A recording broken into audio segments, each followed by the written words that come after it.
Here's the remnants of the bike we ripped apart. Pulled the crank out of it and the cluster that's on the back here. All the bits and pieces I was going to need. Here, I can give you an idea of what we're going to build. So hopefully you can see kind of what we got planned here. So we got a couple of bearings. I got a package of 4 crazy pins for $1. Hopefully they'll last as long as the bike. We'll find out. That was the crank pin for the cranks, and we're going to be cutting those, welding them onto here, which is going to be kind of fun. It's going to make more sense once you actually see it in real life. But the salvage operation was the rear sprocket, which has got multiple sprockets on it. So we got all kinds of choices when it comes to gear ratios. And the cranks, which we had to cut off those things. Yeah, should be fun. Well, I hope you can pardon the hissing, because the kid over there is going to see if he can blow himself up with putting too much pressure in the tire to get it to seat. It could be entertaining. Anyways, the cranks. What the plan is to have these pedals work as both pedals for pedaling and also for foot pegs, depending on the position we put them in and the pins we put in to lock it in place. The bearings, got a question of making some plates to hold it, and they're going to sit somewhere around in here. So when the battery dies, the kid can just kind of pedal away. Hopefully it's going to work for him. And yeah, it's going to be fun because we have to have 2 shafts. We have to put a jack shaft down in here. Yeah, there's a fair bit of work involved. First on the agenda, we got to figure out the plate that's going to go in here. It is on a bit of an angle, so what we may end up doing is once we form it, put a bend in it so that they're parallel, because the bearings ain't going to work so good if they're not sitting parallel with each other. But I don't know. Here's where I want to put them. So let's say we go about there. Now, would you be kind enough to find me a pencil? Got several kicking around. Alright, so I'm going to make something like that. Something around there. And I think we decided we wanted our center hole for that thing somewhere around in here. Alright, that's enough to work with. So those are holes, and that's where you want the big center hole. That's where the big center hole, yeah. Alright. Somewhere around in there. I will doodle up I'd rather you do it on this side so I can see. You gotta lay the bearing on there yet too. I'm aware. You gotta line it up to the center of this guy here, and I'm thinking I'm gonna look at it because I want it to actually look somewhat decent. Yeah. You stare at it long enough, the idea will come to you. Stair fix it. What you're going to be looking for is probably some 1/8 inch. I've got some kicking. There's all kinds of bits kicking around. Try underneath the shear because I got all kinds of smaller pieces in there. All right, let's just see if this is actually going to cut.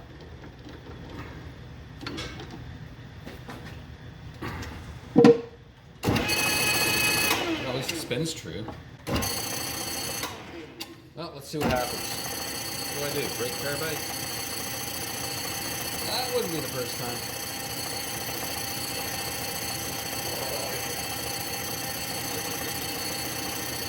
Oh, she's hurried.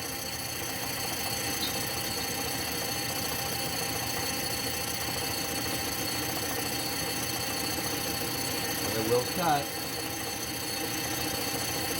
It works, but it is slow going.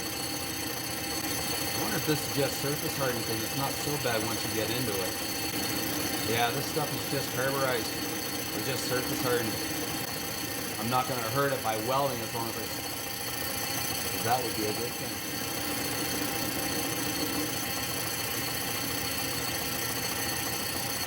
All right, now this time we're going to let the kid see what he can do with the plasma cutter. I can pretend to know what I'm doing. I got a template made up for brackets that are going to hold the crankshaft and the bearing. So the bearings go here, bolts onto the frame, at the front there.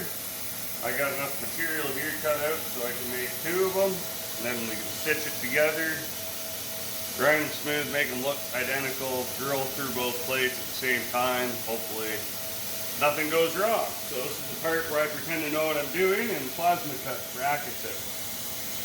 What could go wrong? Hey, he's got safety shoes on. Woohoo!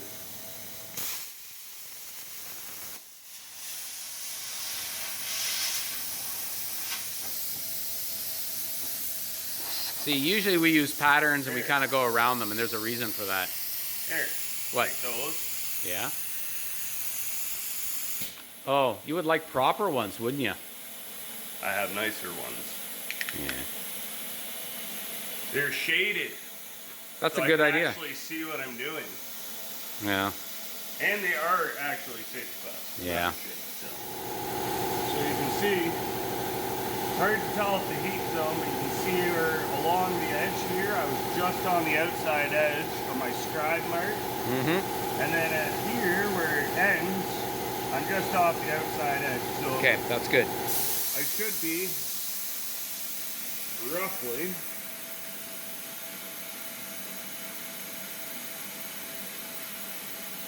oh yeah. Yeah. I'm either just on it or I'm just outside. Yeah. So Generally not good being on it. I would be off. If you're off a 1/16 of an inch, you can grind it easy enough. the nice thing is it won't really matter, because this is why I wanted to do it on this way, because I have 2 edges that are going to be straight and uncut. That's going to be my reference, and then I make both plates the same. Right. So if Now, I'm a little off, it's not the end of the world. show you something. Let's see. I got my nice little scrap pile in here. See that thing? Well, holding a camera and holding one of these things is not easy, but you get the idea? Or what, the one straight edge that I now, have? you got to remember, you got your guide? Uh-huh. Okay.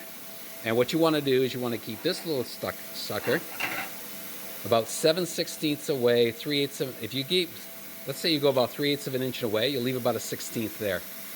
And you can literally cut a straight line. Hold this. If you hold it tight, come in, right. I can show you if you like. What, this way? No. Other way. This way. Yeah. Drag whenever you can instead of push.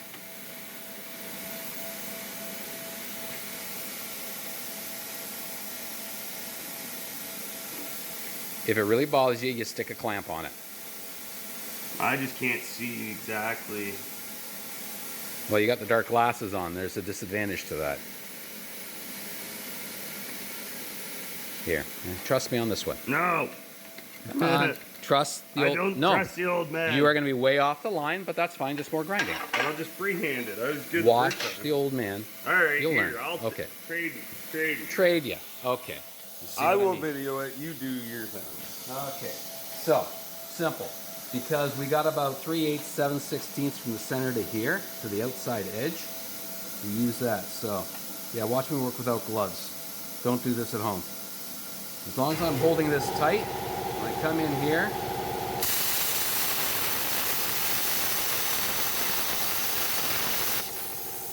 how close are we? Closer to the line than I wanted, pretty much on it. But we got a nice clean cut. It's a lot easier when you've got something to go to for control, as opposed to trying to freehand, because I could never get it that good freehanding it. Which is, you know, fine and dandy. The other little trick I'll teach you is you can use a cardboard pattern. It's not ideal. And this is the edge, so you leave a little bit more. This is the one you got to watch because you haven't got much room in here. So I just kind of line it up. It won't be absolutely perfect, but it'll work way better than freehand. Now the only problem I got is I got this clamp in the way, so I got to watch it. And you got to be careful because cardboard does burn.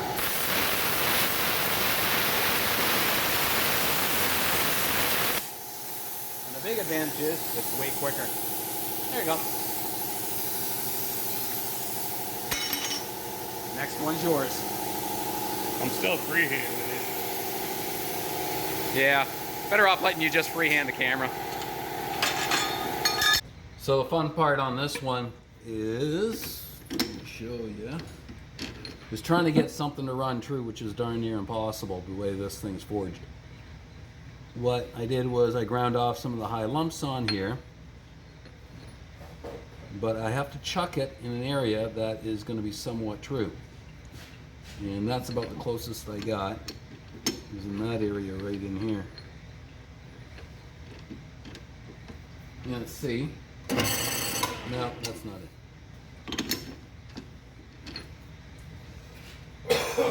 Try it on here again. Yeah, not great, but not bad. Sometimes wiggling them will get me to.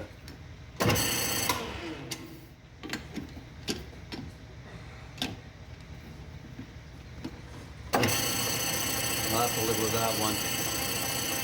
Not perfect, but it'll have to do. So I'm going to have to try and turn some of this down to get it somewhat true. That's not easy, but we'll get it eventually.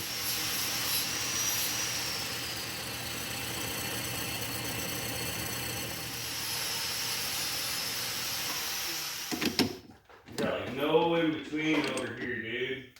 Oh, I found the third one. One more. Ow, that's hot. Ah.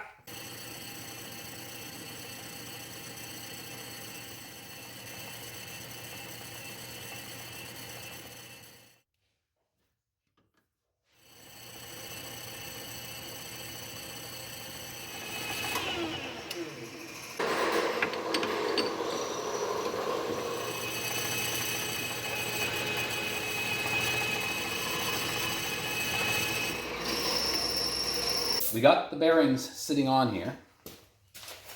So, what I gotta try to figure out now, so when this thing sits in here, the crank's gotta sit in here. Ideally, I wanna make the crank as close as I could. Right, well, yeah. Okay. And this is gonna go in here somewhere. Bolts are gonna have to disappear, but I have to be able to clear the nuts. So which means that's got to go there. That's got to go there. So what I want to try and figure out how much I got to turn back to fit the bearings. Best guess is somewhere around there. So let's go with that. Okay, kiddo, you sit and enjoy coffee for a minute, and I will explain it to you. Okay, so I found some strap steel, split it down the middle. Didn't quite get it split exactly where I wanted, but it doesn't matter because you get the fun part of grinding it, and ideally you want to grind it so it's just inside of here. And then you want to bend it around so it fits into the radius there. It's going to take a bit of tweaking, but you're pretty good with a hammer, aren't you? Mm-hmm. No problem. And then you got to trim it so this part can still fit in. So that's your length going to be, is in there. Mm-hmm. Sound good? Mm-hmm. Okay. Have fun with it. We've made up these shims. Yeah. They're like 90% of the way there. But instead of keep going and maybe over shrink it here, since I just need them to sit in there tight, we take this wheel right off. I should be able to just drive them straight in, and then they'll actually crush to the right width to get in that. Big enough hammer, you can beat it in submission. It'll be perfect. Exactly. Big hammers fix everything. You got it. Like a buddy of mine once said, if you can't fix it with a hammer, you got an electrical problem. Okay, let's have fun with this. All right, you know what you gotta do. You. So if I line it up like that, Start banging. Will it fit? Oh yeah, make it fit. barely. That's fine. Okay. There we go. Because I don't trust myself to not smoke my fingers. Sorry, they'll go back. Oh, maybe they won't go back. If you take them right off, they won't, but if you just smack them out a bit, that should usually go back.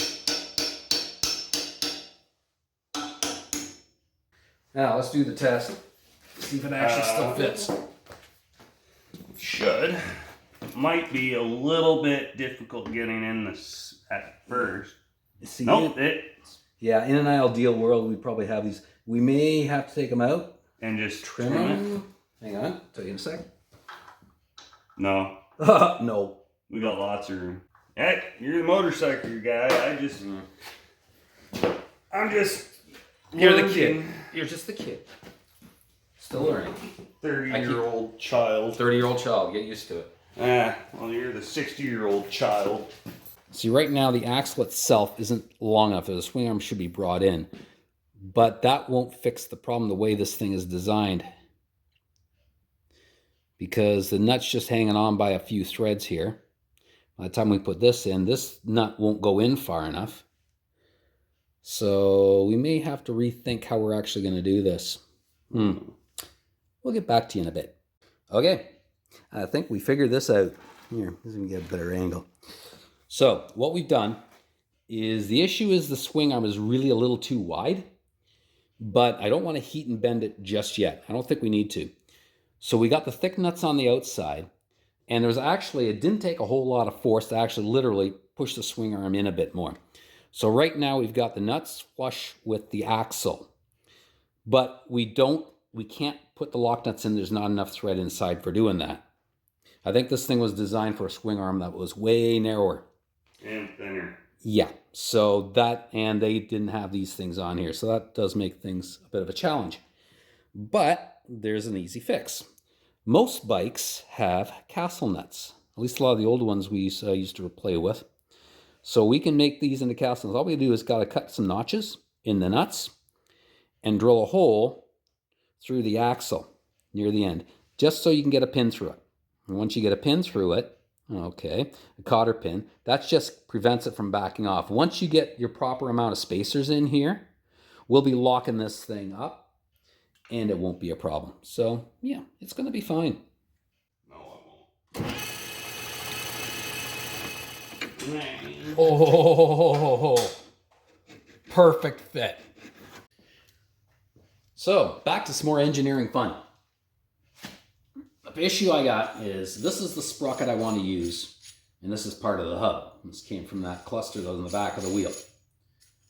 It has to, when you're pedaling, tighten up. So it has to go on this way. The problem I had is I thought this, oh yeah, I'll just mount the hub onto here. The problem is the way the shaft is made, because it's got a shoulder on it, the shaft has to go out. This cannot be permanently mounted, at least the hub can't. So I'm scratching my head, what do I do now? It just dawned on me. Put the crank on. Who's to say, like I would on the other, like I would on a regular bicycle, mount this onto the crank. And the way I'm going to do that is I have to make a centric hub that will weld onto here and weld into here. And the idea being is I'm going to cut most of this away, have the hub sit on here, weld it onto here, a few little spots, because I really don't want to distort this, because then I'll never get the thing back together again.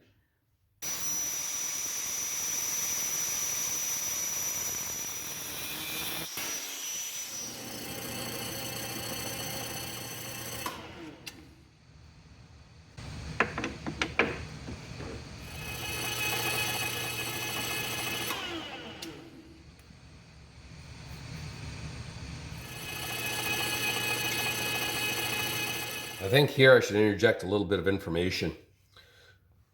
What I want to do is I want to cut a tapered bore on here that matches this. Matches the taper on the crank. So all I'm going to do is just kind of place the crank on here and eyeball what the angle is. This is not precision, this is a weldment, which means perfection is not required.